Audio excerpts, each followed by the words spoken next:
जय हिंद दोस्तों। एक बार फिर से आपका जी के जीएस ट्रेंडिंग में स्वागत है दोस्तों। और आज हम झारखंड के दोस्तों विभूति के बारे में आज हम लोग चर्चा करेंगे आपके साथ। ठीक है, झारखंड के विभूति यानी कि झारखंड में वैसे महत्वपूर्ण व्यक्ति दोस्तों जिनका कि झारखंड में दोस्तों कुछ अहम रोल रहा हो। ठीक है, तो उन सभी के बारे में अभी चर्चा करेंगे। बस आप वीडियो के अंत तक बने रहिएगा। चैनल पर नए होंगे दोस्तों तो चैनल को आप सब्सक्राइब कर दीजिएगा। ठीक है, और अपने दोस्तों के साथ शेयर कर दीजिएगा। ये दोस्तों जो चैप्टर होगा ये झारखंड की किसी भी प्रतियोगिता परीक्षा के लिए, ठीक है, ग्रुप डी से लेकर के दोस्तों ग्रुप ए तक के एग्ज़ाम के लिए बीबीआई होगा। ठीक है, तो आप जानने के लिए तैयार रहिए। ठीक है, और दोस्तों आज 26 जनवरी है तो सभी को गणतंत्र दिवस की हार्दिक शुभकामनाएं। और सरस्वती पूजा भी है तो सभी के ऊपर माँ सरस्वती की कृपा बने रहे, सभी का नौकरी जल्दी लग जाए दोस्तों। ठीक है, तो चलिए हम स्टार्ट करते हैं। ठीक है, सबसे पहले दोस्तों हम लोग लांस नायक अल्बर्ट एक्का के बारे में पढ़ेंगे। और दोस्तों इनसे तो सभी लोग परिचित होंगे ही। देखिए लांस नायक अल्बर्ट एक्का के बारे में देखिए दोस्तों, ये गुमला ज़िले के डुमरी प्रखंड स्थित जड़ी गांव में लांस नायक अल्बर्ट एक्का का जन्म 1942 में हुआ था दोस्तों। ठीक है, कब हुआ था? 1942 में। कहाँ पे हुआ था? गुमला जिला में, गुमला जिला के डुमरी प्रखंड में हुआ था। बस आप इतना याद रखिएगा। और कब हुआ? 1942 में हुआ दोस्तों, बस याद रखिए। इनके पिता का नाम था दोस्तों जूलियस एक्का, और माता का नाम क्या था दोस्तों? मरियम। याद रखिएगा, ये सब बार बार एग्जाम पूछा जाता है कि लांस नायक अल्बर्ट एक्का के माता का नाम क्या था? मरियम। माँ से माता और माँ से मरियम। और पिता का नाम क्या था दोस्तों? जूलियस एक्का। ठीक है, चलिए आगे देखिए। आगे दोस्तों इनकी प्रारंभिक जो शिक्षा है पतरा टोली स्कूल से और माध्यमिक शिक्षा दोस्तों भीखमपुर स्कूल से प्राप्त की थी। ठीक है, इन्होंने 1962 ईस्वी के भारत चीन युद्ध में अपने शौर्य का प्रदर्शन किया और युद्ध के बाद इन्हें लांस नायक बना दिया गया। जी हाँ दोस्तों, लांस नायक जो अल्बर्ट एक्का हैं, ठीक है, जब 1962 ईस्वी में भारत चीन युद्ध में अपने शौर्य का प्रदर्शन किया दोस्तों, ठीक है, उसके बाद इनको लांस नायक बना दिया गया। ठीक है, चलिए देखिए दोस्तों आगे देखिए। इनको 1971 ईस्वी के भारत पाकिस्तान युद्ध में अल्बर्ट एक्का वीरता, शौर्य और सैनिक हुनर का प्रदर्शन करते समय अपने इकाई के सैनिकों की रक्षा की थी। इस अभियान के समय वे काफ़ी घायल हो गए और 3 दिसंबर 1971 ईस्वी को शहीद हो गए। जो गुमला का जवान था दोस्तों, गुमला के जो वीर थे, ठीक है, झारखंड के वीर, 1971 में 3 दिसंबर को शहीद हो जाते हैं। और भारत सरकार ने इसके बलिदान को देखते हुए मरणोपरांत सैनिकों को दिया जाने वाला सरोज पुरस्कार परमवीर चक्र से सम्मानित किया। जी हाँ दोस्तों, गुमला जिला के रहने वाले जो अल्बर्ट एक्का थे, ठीक है, उनका 3 दिसंबर 1971 में मृत्यु हो जाता है, शहीद हो जाते हैं दोस्तों। ठीक है, भारत और पाकिस्तान से, जिस समय की पूर्वी पाकिस्तान यानी कि जो बांग्लादेश है वहाँ पे युद्ध हो रहा था दोस्तों, जिसके कारण उनकी मृत्यु हो जाती है।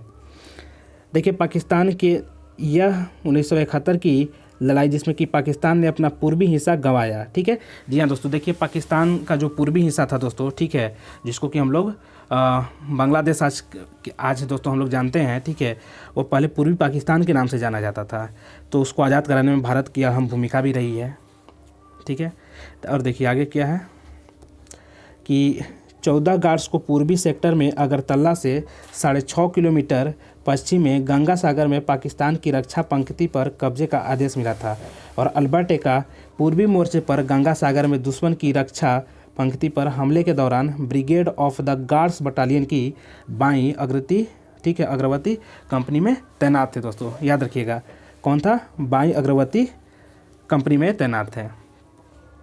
आगे देखिए कि अल्बर्ट एक्का ने देश की पाकिस्तानी सैनिक भारतीय सैनिकों पर लाइट मशीन से गोलियां चलाने लगे तो इन्होंने अकेले ही पाकिस्तानी बंकर पर धावा बोल दिया। इन्होंने 2 पाकिस्तानी सैनिकों को मार दिया। इसके बाद दोस्तों क्या हुआ? इसके बाद ध्यान दीजिएगा, इसके बाद पाकिस्तानी, ठीक है, मशीन गन खामोश हो गए। ठीक है, जब ये बंकर पर धावा बोल दिए दोस्तों अकेले ही। अब देखिए कि भारतीय सैनिकों ने के लक्ष्य के, ठीक है, उत्तरी छोर पर पाक शत्रु दल द्वारा एक 2 मंजिला मकान से एक लाइट मशीन गन से लगातार गोलियों की बौछार हो रही थी, लेकिन अल्बर्ट धीरे धीरे रेंगते हुए दुश्मन के उस 2 मंजिले मकान तक पहुँच कर एकाएक उस बंकर के एक छेद से, ठीक है, दुश्मनों पर हैंड ग्रेनेड फेंक देते हैं दोस्तों। ठीक है, हैंड ग्रेनेड फेंक देते हैं। उसके बाद क्या होता है देखिए, पूरा दोस्तों इनके बारे में जानने का आप लोग प्रयास कीजिएगा, क्योंकि इनका जो चर्चा है हर जगह होता है, चाहे भारतीय इतिहास हो या झारखंड का इतिहास हो। देखिए, हैंड ग्रेनेड फटते ही दुश्मन के बंकर के अंदर खलबली मच गई। ठीक है, इसमें कई दुश्मन सैनिक मारे गए। अल्बर्ट उस बंकर में घुसकर दुश्मन के पास पहुंचे और राइफल से वार कर दुश्मन सैनिकों को मार डाला। साथ ही भारतीय सैनिकों के लिए हमले का रास्ता भी खुल गया। इस जंग में अल्बर्टेगा को अपनी जान गंवानी पड़ी और 3 दिसंबर 1971 को अल्बर्टेगा शहीद हो गए। आगे देखिए दोस्तों कि अपने अदम्य साहस और वीरता के लिए इन्हें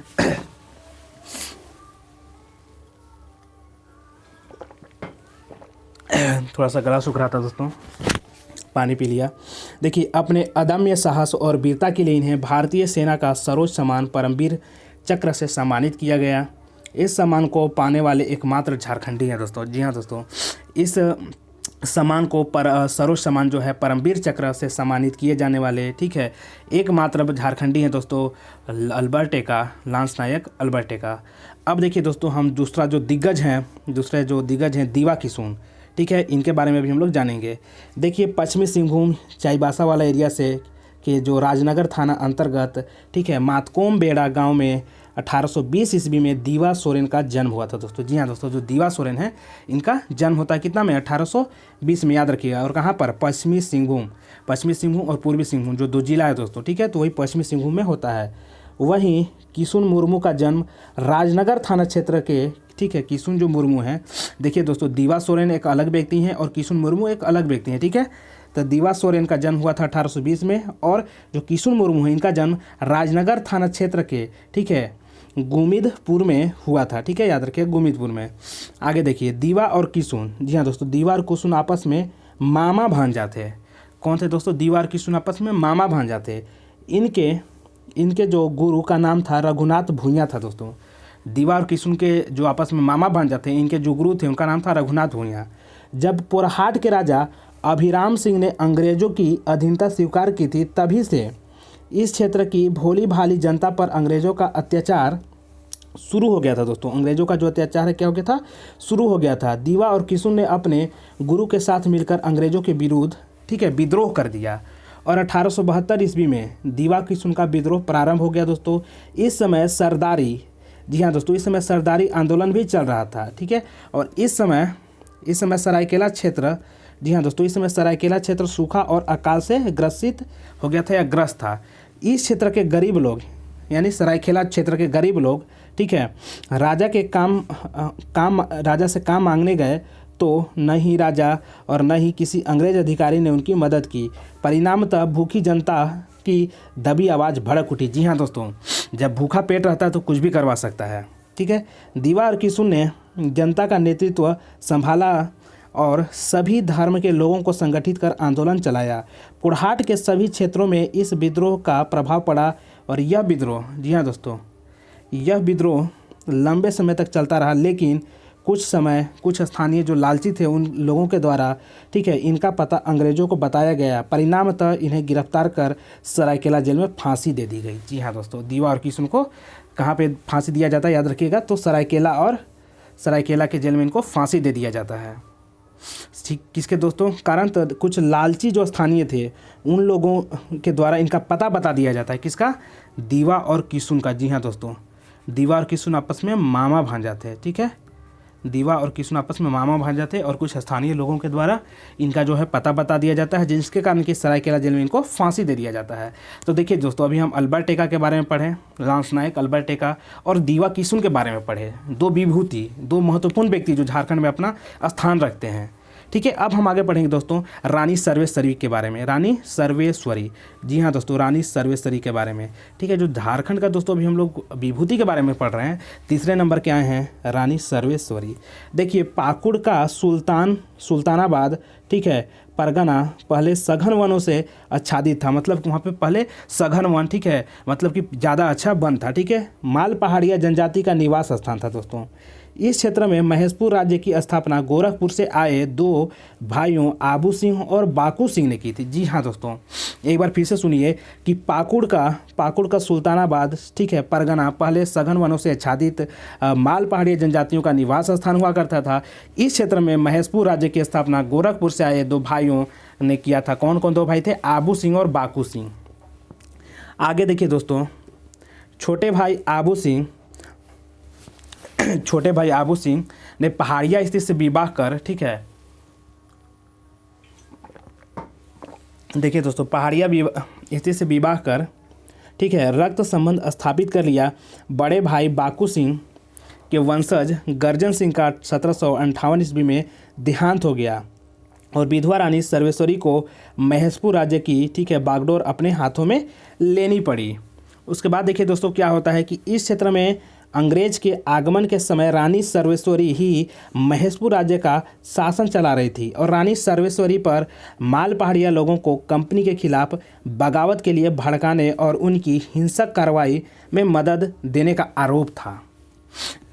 उसके बाद क्या हुआ दोस्तों कि 1781 से 82 में कुछ पहाड़ियाँ सरदारों के साथ मिलकर रानी ने कंपनी शासन के खिलाफ विद्रोह कर दिया और 1783 ईस्वी में रानी पर मुकदमा चला और 6 मई 1783 को इन्हें जमींदारी से मुक्त कर दिया गया और रानी सर्वेश्वरी का आखिरी समय भागलपुर जेल में बीता और 6 मई 1807 ईस्वी को भागलपुर जेल में इनकी मृत्यु हो जाती है। जी हाँ दोस्तों, पूछा जाता है कि रानी सर्वेश्वरी का मृत्यु कहाँ पे होता है, तो आप लोग जरूर बताइएगा कि रानी सर्वेश्वरी का मृत्यु जो है दोस्तों, ठीक है, भागलपुर के जेल में होता है। दोस्तों कहाँ पे होता है? तो भागलपुर। जी हाँ दोस्तों, याद रखिएगा, भागलपुर के जेल में होता है। ये याद रखिएगा कि रानी सर्वेश्वरी का मृत्यु भागलपुर जेल में होता है। ठीक है, दीवा और किशुन जो कि आपस में मामा भांजा थे दोस्तों, इनका मृत्यु सरायकेला के जेल में होता है। ठीक है, और 3 दिसंबर 1971 को लांस नायक अल्बर्ट का मृत्यु होता है। 3 विभूतियों के बारे में अभी दोस्तों हम लोगों ने चर्चा किया। चलिए आगे हम लोग देखते हैं दोस्तों, आगे हम लोग देखेंगे नृपेंद्रनाथ सहदेव। जी हाँ दोस्तों, आपने सही सुना, अभी हम देखेंगे नृपेंद्रनाथ सहदेव के बारे में। देखिए कि राज्य के विश्व स्तरीय, ठीक है, स्काउट पुरस्कार से सम्मानित कुमार नृपेंद्रनाथ सहदेव का जन्म 29 नवंबर 1919 ईस्वी को तत्कालीन रांची जिला के, ठीक है, जरियागढ़ में हुआ था। जी हाँ दोस्तों, रांची के रहने वाले थे नृपेंद्रनाथ सहदेव और इनको विश्व स्तरीय स्काउट पुरस्कार से सम्मानित, ठीक है, किया गया था। किसको? नृपेंद्रनाथ सहदेव को। और इनका जन्म होता है 29 नवंबर, कब होता है दोस्तों? इनका जन्म 29 दोस्तों थोड़ा सा देखिए, इनका जन्म कब होता है? तो 29 नवंबर 1919 ईस्वी को। और आगे देखिए नृपेंद्रनाथ सहदेव के बारे में। देखिए कि 15 अगस्त 1947 ईस्वी को लंदन के इंडिया हाउस में, जी हाँ दोस्तों, लंदन में इंडिया हाउस बना हुआ है, वहाँ पर नृपेंद्रनाथ सहदेव ने तिरंगा फहराया था। जी हाँ दोस्तों, बहुत बड़ी बात है। 15 अगस्त 1947 को जब मेरा देश आज़ाद हुआ था, उस समय इंडिया हाउस कहाँ पे है? लंदन में। तो लंदन में के इंडिया हाउस में नृपेंद्रनाथ सहदेव ने तिरंगा फहराया, बहुत बड़ी बात हो जाती है दोस्तों। इस कार्यक्रम की अध्यक्षता अनुग्रह नारायण सिंह ने की थी। जी हाँ दोस्तों, जिस समय लंदन के इंडिया हाउस में नृपेंद्रनाथ सहदेव ने झंडा फहराया, उस समय वहाँ पे अध्यक्षता अनुग्रह नारायण सिंह ने किया था। आगे देखिए कुमार नृपेंद्र जुलाई 1947 में संयुक्त भारत की स्काउटिंग टीम लेकर के, ठीक है, क्या है दोस्तों, एक बार फिर से पढ़ते हैं इस लाइन को कि कुमार नृपेंद्र जो हैं जुलाई 1947 में, ठीक है, संयुक्त भारत की, ठीक है, स्काउटिंग टीम लेकर फ्रांस के, ठीक है, मायजोन में आयोजित 6ठी विश्व जम्बूरी में भाग लेने गए थे। पूरी टीम कोलकाता से, ठीक है, स्ट्रेथमोर जहाज से समुद्र के रास्ते फ्रांस गई थी दोस्तों। ठीक है, आगे देखिए, आगे क्या बोलता है कि विश्व स्काउट गाइड, ठीक है, जम्बूरी में स्काउटिंग के सर्वश्रेष्ठ सम्मान बुशमैन थॉग्स से नृपेंद्रनाथ सहदेव को सम्मानित किया गया। जी हाँ दोस्तों, याद रखिएगा क्या है? बुशमैन थॉग्स। ठीक है, सम्मान क्या है? बुशमैन थॉग्स से, ठीक है, नृपेंद्रनाथ सहदेव को सम्मानित किया गया। और भारतीय टीम को, ठीक है, भारतीय टीम को द्वितीय स्थान प्राप्त होने पर ब्रिटिश सम्राट किंग जॉर्ज कौन थे दोस्तों? एक बार ध्यान से देखिएगा, ब्रिटिश सम्राट किंग जॉर्ज सस्टम और ब्रिटिश महारानी क्वीन मैरी ने ट्रॉफी प्रदान किया। जी हाँ दोस्तों, बहुत बड़ी बात हो जाती है उस समय कि ब्रिटिश सम्राट जो किंग जॉर्ज छठा थे वे, और ब्रिटिश जो महारानी थी क्वीन मैरी, वे ट्रॉफी देते हैं, चूँकि भारतीय जो है दूसरे स्थान पर आते हैं इसमें। ठीक है, अगला देखिए आगे कि नृपेंद्रनाथ सहदेव ब्रिटिश भारत की स्काउटिंग टीम के अंतिम और स्वतंत्र भारत के पहले कप्तान थे? जी हाँ दोस्तों, ये भी बहुत बड़ा प्रश्न है कि नृपेंद्र नाथ सहदेव ब्रिटिश भारत की स्काउटिंग टीम के अंतिम और स्वतंत्र भारत के पहले कप्तान थे। और टीम के स्वदेश वापस लौटने के बाद प्रधानमंत्री पंडित जवाहरलाल नेहरू ने निमंत्रण पर पूरी टीम दिल्ली गई थी। जी हाँ दोस्तों, लाल नेहरू के निमंत्रण पर पूरी टीम कहाँ गई थी दोस्तों? कहाँ गई थी? दिल्ली। किसके निमंत्रण पर? नेहरू जी के निमंत्रण पर। आगे देखिए दोस्तों, देखिए अब हम लोग देखेंगे दोस्तों शरत चंद्र राय के बारे में। काफ़ी बड़ा नाम है दोस्तों शरत चंद्र राय, बस आप ध्यान देते रहिएगा, पूरा इनके बारे में आपको डिटेल बताएंगे। देखिए कि इन्हें देश का पहला मानव विज्ञानी कहा जाता है। किसको? शरत चंद्र राय को। यहीं से आपका पहला प्रश्न बन जाता है कि पहला मानव विज्ञानी किसको कहा जाता है? तो शरत चंद्र राय को पहला मानव विज्ञानी कहा जाता है। किसको कहा जाता है दोस्तों? शरत चंद्र राय को। इनका जन्म कब हुआ था दोस्तों? तो 4 नवंबर 1871 ईस्वी को पूर्वी बंगाल के खुलना जिले में हुआ था। जी हाँ दोस्तों, पूर्वी बंगाल के कहाँ पे हुआ था दोस्तों? खुलना जिले में हुआ था। किसका जन्म? शरत चंद्र राय के बारे में का जन्म, ठीक है। और रांची के GEL मिशन हाई स्कूल के प्रिंसिपल बने। बाद में त्यागपत्र देकर के 24 परगना के कोर्ट में वकालत करने लगे। जी हाँ दोस्तों, 24 परगना के कोर्ट में क्या करने लगे? वकालत करने लगे। और कुछ समय के बाद रांची आकर यहाँ के जुडिशियल कोर्ट में वकालत करने लगे। जी हाँ दोस्तों, शरत चंद्र राय, बहुत बड़ा नाम है दोस्तों शरत चंद्र राय, याद रखिएगा। आगे देखिए कि 1921 ईस्वी में भारत का पहला मानव शास्त्री जर्नल इनके द्वारा शुरू किया गया। और the Mundas and their country, याद रखिएगा दोस्तों, the Mundas and their country की रचना 1912 में किया था। कौन किए थे? हाँ, शरत चंद्र राय। क्या है? The Mundas and their country, माने मुंडा और उनका कंट्री। इसकी जो रचना है 1912 में शरत चंद्र राय करते हैं। और मुंडा जनजाति से संबंधित यह महत्वपूर्ण कृति है। जी हाँ दोस्तों, मुंडा जनजाति से महत्वपूर्ण कृति कौन सा है? The Mundas and their country, ठीक है। इसका रचना 1912 में कौन करते हैं? शरत चंद्र राय। इसके अतिरिक्त द उरांव ऑफ छोटा नागपुर, ठीक है, द उरांव ऑफ छोटा नागपुर, द बिरहोर, द खड़िया आदि में इनकी महत्वपूर्ण रचनाएं हैं दोस्तों। शरत चंद्र राय की बहुत महत्वपूर्ण रचनाएं हैं, जिसमें कि the Mundas and there countries अच्छा खासा माना जाता है, ठीक है। द बिरहोर है, ठीक है। द उरांव ऑफ छोटा नागपुर, यानी छोटा नागपुर के उरांव, ठीक है। द बिरहोर, द खड़िया, ये सभी महत्वपूर्ण रचनाएं हैं दोस्तों। किसका है? शरत चंद्र राय का। अब देखिए 1917 ईस्वी में रांची डिस्ट्रिक्ट गजेटियर के निर्माण में इनका विशेष योगदान रहा है। जी हाँ दोस्तों, जो शरत चंद्र राय हैं इनका जो है, ठीक है, रांची डिस्ट्रिक्ट गजेटियर के निर्माण में बहुत अच्छा खासा योगदान रहता है, ठीक है। अब आगे हम लोग बढ़ते हैं राधा कृष्ण के बारे में। देखिए दोस्तों, ये झारखंड के जाने माने पत्रकार थे। जी हाँ दोस्तों, जो राधा कृष्ण होते हैं दोस्तों, राधा कृष्ण, ये झारखंड के जाने माने पत्रकार होते हैं दोस्तों। बस इतना याद रखिएगा कि झारखंड के जाने माने पत्रकार राधा कृष्ण होते हैं, ठीक है। इन्होंने 1947 से 1970 ईस्वी तक आदिवासी पत्रिका का संपादन किया है। कौन करते हैं दोस्तों? राधा कृष्ण 1947 से 1970 ईस्वी तक, ठीक है। किसका कौन सी पत्रिका का संपादन करते हैं दोस्तों? तो आदिवासी पत्रिका का। कौन करते हैं? राधा कृष्ण। और आगे क्या है दोस्तों इनके बारे में देखेंगे हम लोग। तो राधा कृष्ण का लेखन 1929 से आरंभ हो चुका था। उनकी पहली कहानी इसी समय प्रकाशित हुई थी। ये मूलतः कथाकार थे, लेकिन वो सोमदेव नाम से कविताएं भी लिखते थे। जी हाँ दोस्तों, राधा कृष्ण 1929 से अपना लेखन कला की शुरुआत करते हैं। और उनकी जो पहली कहानी, ठीक है, इसी समय प्रकाशित हुई थी। ये मूलतः दोस्तों कथाकार थे, लेकिन वो सोमदेव नाम से कविताएं भी लिखा करते थे। कौन दोस्तों? राधा कृष्ण। और आगे देखिए कि 1946 में राधा कृष्ण की कहानियों का संग्रह रामलीला का प्रकाशन पुस्तक भंडार, ठीक है, पटना और लहरिया सराय द्वारा हुआ। इस संग्रह में इनकी 18 कहानियाँ संग्रहित हैं। 1956 ईस्वी में राधा कृष्ण की, ठीक है, 27 लघु कथाओं का संग्रह, ठीक है, गल्पिका का प्रकाशन हुआ। इसे अमृत राय ने हंस प्रकाशन इलाहाबाद से प्रकाशित किया था। इन्होंने घोष बोस चटर्जी उपनाम से हिंदी हास्य व्यंग लिखा और आदिवासी पत्रिका का संपादन, ठीक है, इन्होंने 1947 ईस्वी से, ठीक है, 1970 ईस्वी तक किया। और क्या है दोस्तों इनके बारे में? इनका लेखन हिंदी के अलावा नागपुरी भाषा में भी हुआ। जी हाँ दोस्तों, इनका जो है, जो राधा कृष्ण है, इनका लेखन दोस्तों हिंदी के अलावा नागपुरी भाषा में भी है, इसलिए झारखंड के क्षेत्र में इनका अच्छा खासा योगदान हो जाता है दोस्तों। और राधा कृष्ण का चर्चित उपन्यास रूपांतरण, याद रखिएगा, पूछा जाएगा कि रूपांतरण, ठीक है, किसका ये कृत्य है, ठीक है, और किसका ये उपन्यास है दोस्तों, तो आपको बताना होगा राधा कृष्ण का उपन्यास है, ठीक है।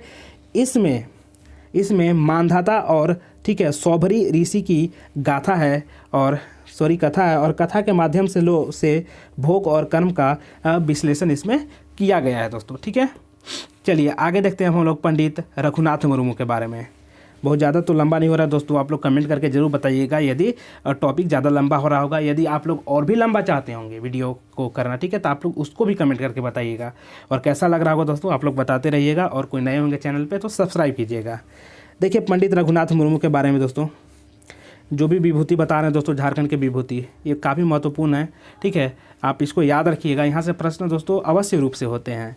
देखिए कि पंडित रघुनाथ मुर्मू का जन्म 1905 ईस्वी में हुआ था और संथाल समाज में इन्हें धार्मिक नेता का दर्जा प्राप्त है। जी हाँ दोस्तों, जो पंडित रघुनाथ मुर्मू हैं ये संथाल समाज से आते हैं और संथाल समाज में इन्हें दोस्तों धार्मिक नेता का दर्जा प्राप्त है।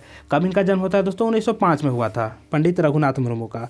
इन्होंने 1941 में संथाली भाषा हेतु ओलचिकी लिपि का आविष्कार करते हैं। जी हाँ दोस्तों, प्रश्न बार बार पूछा जाता है ये कि संथाल भाषा का जो ओलचिकी लिपि है इसके आविष्कारक कौन है दोस्तों? तो आपको बताना होगा पंडित रघुनाथ मुर्मू। जी हाँ दोस्तों, पंडित जो रघुनाथ मुर्मू हैं ये संथाल भाषा के जो ओलचिकी लिपि है दोस्तों उसके आविष्कारक हैं।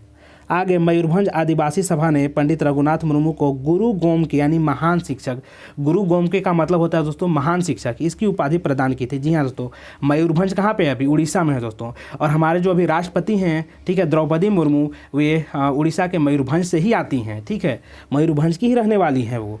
तो देखो, मयूरभंज आदिवासी महासभा ने पंडित रघुनाथ मुर्मू को गुरु गोमके यानी कि महान शिक्षक की उपाधि प्रदान की। और गुरु गोमके ने भाषा के माध्यम से सांस्कृतिक एकता के लिए, देखिए दोस्तों आगे अभी हम लोग आगे बढ़ेंगे। ठीक है, अब यहाँ से आगे हम लोग बढ़ते हैं। ठीक है, गुरु गोमके ने भाषा के माध्यम से सांस्कृतिक एकता के लिए लिपि के द्वारा जो आंदोलन चलाया वह ऐतिहासिक माना जाता है। ठीक है, और प्रथम संथाली साहित्य नाटक का लेखन रघुनाथ मुर्मू के द्वारा, जी हाँ दोस्तों, प्रथम संथाली साहित्य नाटक का लेखन रघुनाथ मुर्मू के द्वारा किया गया है। और इस घटना का याद रखिएगा दोस्तों, आप लोग यहाँ से बार बार प्रश्न पूछा जाता है, आपको हम 10 बार नहीं बताएंगे। ठीक है, देखिए क्या है कि प्रथम संथाली साहित्य नाटक का लेखन रघुनाथ मुर्मू द्वारा किया गया और इस नाटक का शीर्षक बिंदु चांदन, इसका प्रथम प्रकाशन 1942 ईस्वी में उड़िया लिपि में हुआ तथा दूसरी बार 1947 ईस्वी में इसे बांग्ला लिपि में किया गया। याद रखिएगा दोस्तों, 1942 में सबसे पहले उड़िया लिपि में हुआ और दूसरी बार 1947 में बांग्ला में हुआ। पूछा जाता है प्रश्न कि पहली बार इसका जो है इसका, ठीक है, किस में किया गया? तो पहला बार इसको उड़िया लिपि में हुआ। कब हुआ? तो 1942 में। या आप ईस्वी भी याद रखिएगा, ईस्वी भी पूछा जाता है। और दूसरा बार 1947 में बांग्ला में हुआ। 5 साल बाद याद रखिए ना दोस्तों कि पहला बार उड़ीसा में हुआ, उड़िया लिपि में हुआ 1942 में, उसके 5 साल के बाद 1947 में बांग्ला लिपि में हुआ। ठीक है, इसे संथाली साहित्य का अमूल्य निधि कहा जाता है। जी हाँ, तो इसको संथाली समाज का अमूल्य निधि कहा जाता है। और देखिए रघुनाथ मुर्मू ने, ठीक है, रघुनाथ मुर्मू ने खेरवार वीर नामक दूसरा नाटक 1942 ईस्वी में लिखा। इस नाटक में मानवों और दानवों के संघर्ष का चित्रण है। ठीक है, साथ ही इसमें संथालों के, ठीक है, कल्पित आदि पुरुष वीर खेरवाड़ का भी चित्रण किया गया है दोस्तों। ठीक है, यहाँ तक आप लोग याद रखिएगा। अब देखिए दोस्तों कामिल बुल्के, और आज दोस्तों यहीं तक हम रखेंगे कामिल बुल्के तक। ठीक है, डॉक्टर कामिल बुल्के अच्छा खासा नाम है दोस्तों झारखंड के लिए। ठीक है, डॉक्टर कामिल बुल्के के बारे में हम लोग देखेंगे। देखिए फादर जो डॉक्टर कामिल बुल्के हैं ये बेल्जियम से भारत आए थे दोस्तों। याद रखिएगा ये कहाँ के रहने वाले थे? तो ये बेल्जियम के रहने वाले थे दोस्तों। ठीक है, ये कहाँ के रहने वाले थे? बेल्जियम के। जी हाँ दोस्तों, ये बेल्जियम के कौन रहने वाले थे? डॉक्टर फादर कामिल बुल्के। तो फादर कामिल बुल्के बेल्जियम से भारत आए और एक मिशनरी थे दोस्तों। इन्हें साहित्य एवं शिक्षा के क्षेत्र में भारत सरकार द्वारा सन 1974 ईस्वी में पद्म भूषण से सम्मानित किया गया था। आगे देखिए, कामिल बुल्के ने गुमला में 5 वर्षों तक गणित के शिक्षक के रूप में कार्य किया। प्रश्न पूछा जाता है। ठीक है, ये बेल्जियम से आए थे। ठीक है, इन्होंने 5 वर्षों तक गुमला में गणित के शिक्षक के रूप में कार्य किया और इन्होंने 1938 ईस्वी में हजारीबाग में पंडित बद्रीदत्त शास्त्री से इन्होंने संस्कृत और हिंदी सीखी थी दोस्तों। पूछा जाता है कि ये किससे सीखे हिंदी और संस्कृत? तो बद्रीदत्त शास्त्री से, और संस्कृत मतलब हिंदी और संस्कृत की शिक्षा ली थी। ठीक है, किससे? पंडित बद्रीदत्त शास्त्री से। ठीक है, आगे देखिए दोस्तों, भारत की शास्त्रीय भाषा में इनकी रुचि के कारण इन्होंने कोलकाता विश्वविद्यालय से संस्कृत में स्नातकोत्तर डिग्री और आखिर में इलाहाबाद विश्वविद्यालय से हिंदी साहित्य में, ठीक है, डॉक्टरेट की उपाधि प्राप्त की। ठीक है, इस शोध का शीर्षक था राम कथा की उत्पत्ति और विकास। जी हाँ दोस्तों, बहुत अच्छा, राम कथा की उत्पत्ति और विकास।